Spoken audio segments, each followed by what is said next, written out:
proceed into viewing room 1 for an important message regarding the purpose of your visit.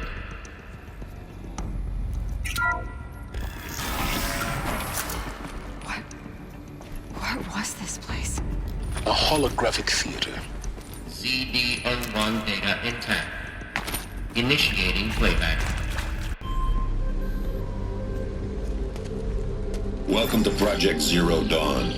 I am General Harris, Chairman of the Joint Chiefs of Staff of the United States of America. I'm sure you've heard the rumors that Zero Dawn is a top-secret super-weapons program, the technological miracle that will save us from the Pharaoh Plague, if Operation Enduring Victory can hold off the robots long enough. The reason I'm sure you've heard the rumors is that I'm the one who spread them, and they are all lies.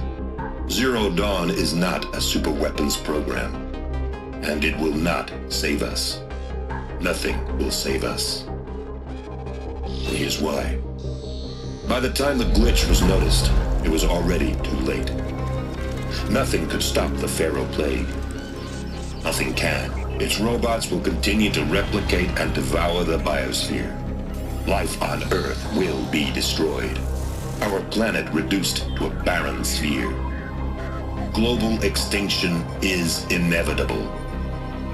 No matter how many we kill, the robots just keep exponentially making more. If we had their deactivation codes, we could shut them all down. The entire swarm. But since their cryptographic protocols use polyphasic entangled waveforms, cracking a code set would take half a century. At best, we've got 16 months. Not exactly what you'd call a survival option. The destruction of a biosphere is not the sort of apocalypse you can wait out in a fallout shelter or a space station. There will be no Earth left to reclaim. Just a lifeless, toxic rock with several million Pharaoh robots on it, hibernating.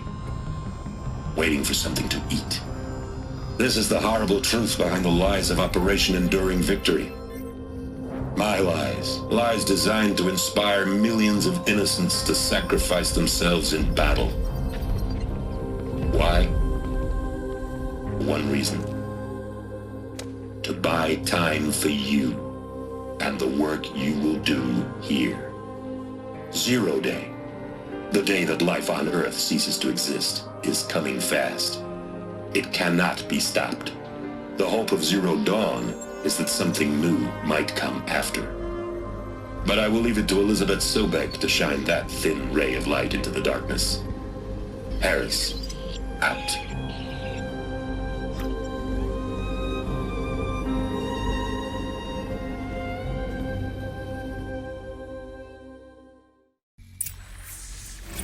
That doesn't make sense.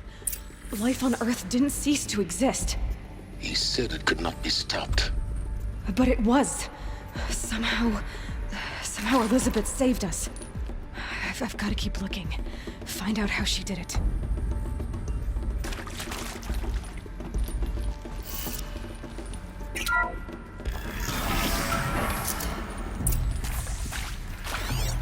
Kestrels. They got in. Through the vents. Let nothing stop you from learning the truth. Spread out! If it moves, kill it! What is this place? Tomb?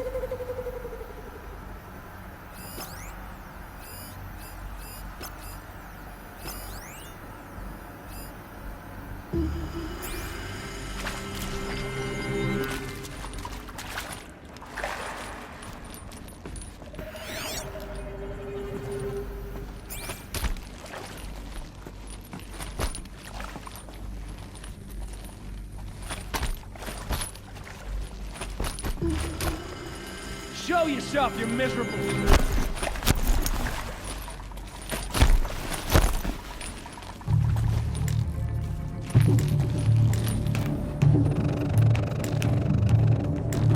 She went that way.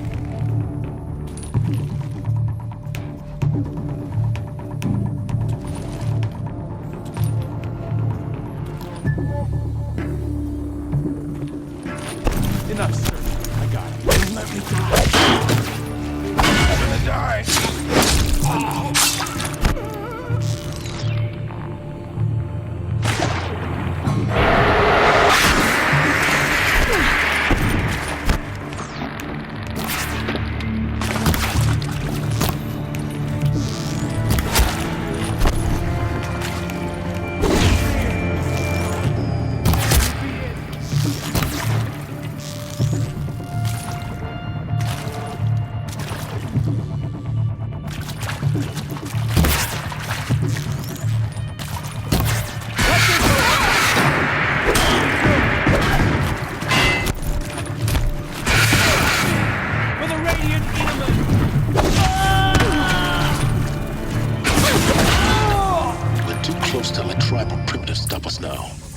data points. What did they contain?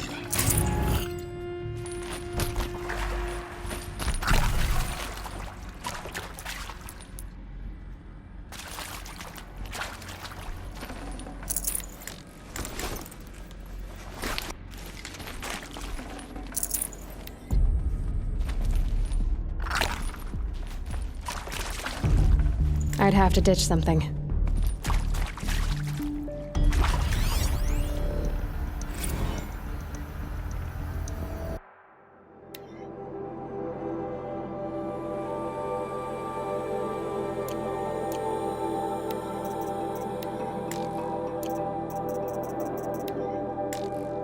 Welcome to Project Zero Dawn. I am General Harris, Chairman of the Joint Chiefs of...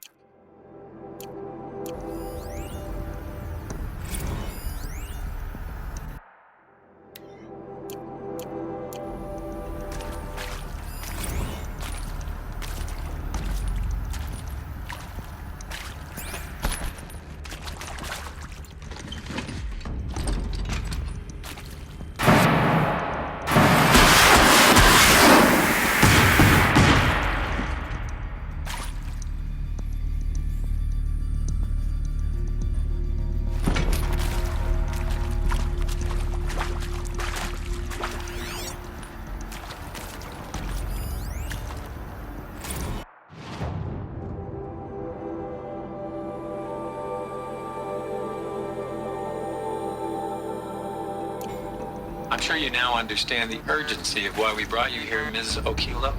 Captain Okilo, are you trying to thank me for not resisting? I believe we could negotiate a diplomatic solution.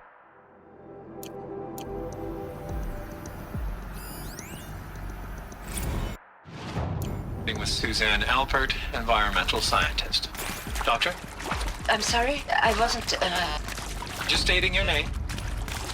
What were you thinking about, Doctor? nothing the General said. Not really.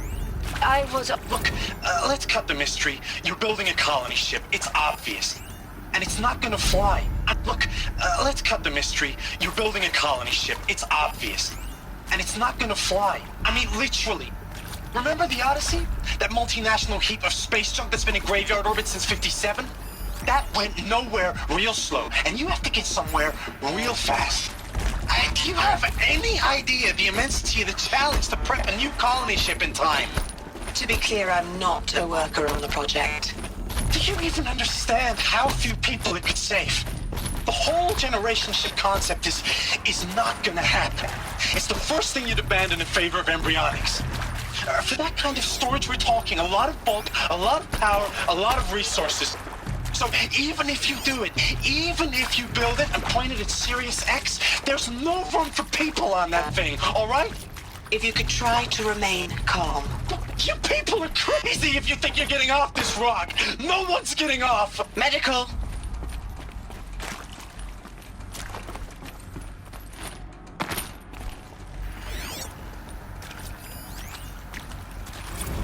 That is accurate, yes. So these mechanical monstrosities, they aren't just... Want to discuss? Whew. So Mama, she was right. You previously worked for Faro Automated Systems. On the Chariot Line self-replication routines.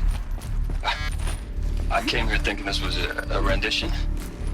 When your people took me, I thought, about time. I've been trying to swallow the guilt every day since... Would you like to take a moment? No, I really hoped Zero Dawn was a way to undo it all. My work. And I'm sorry to say I was ever proud of it, but Ted could really sell a concept, and in the labs, in the light of creation, that first test run, when you saw they understood their own structures, could rebuild themselves from memory and light, there were no limits. God, there were no limits.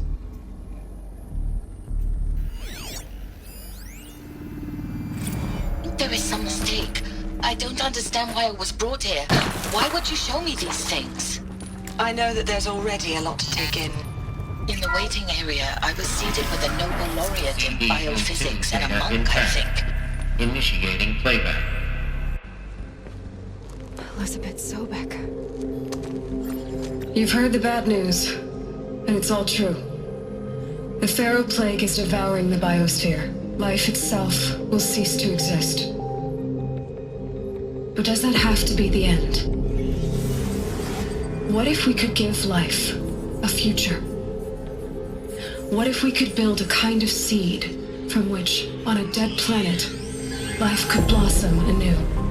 This is the aim, the hope, of Project Zero Dawn. To create a super-intelligent, fully automated terraforming system and bring life back from lifelessness. What would such a system require?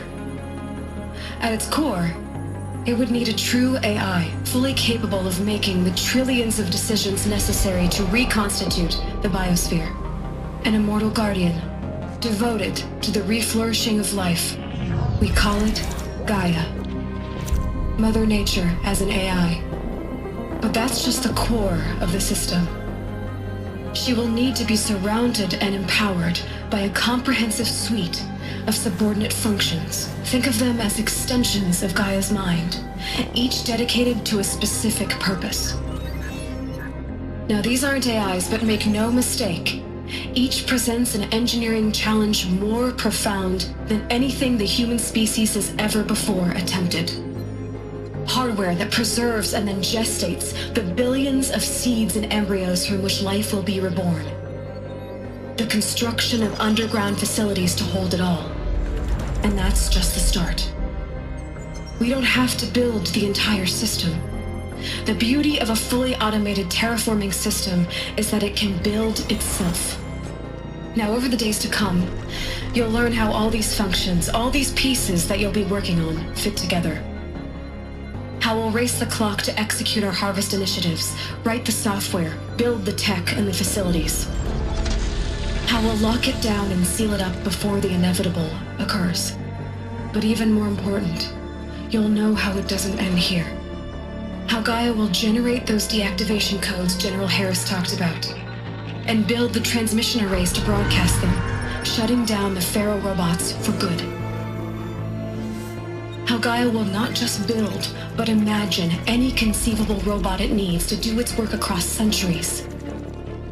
From detoxifying the Earth's ravaged atmosphere and poisoned seas, to the regreening of the Earth from cryopreserved seed stalks, to rewilding the Earth with animal life.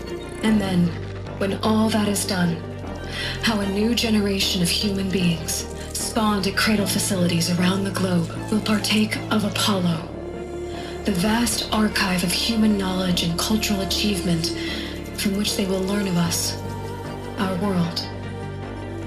And most important, how not to repeat our mistakes. It's not an impossible dream. It is within our grasp if we work tirelessly and stop at nothing to achieve it. We can't stop life from ending. But if you will help me, help Gaia, we can give it a future. Join me and help make that future real.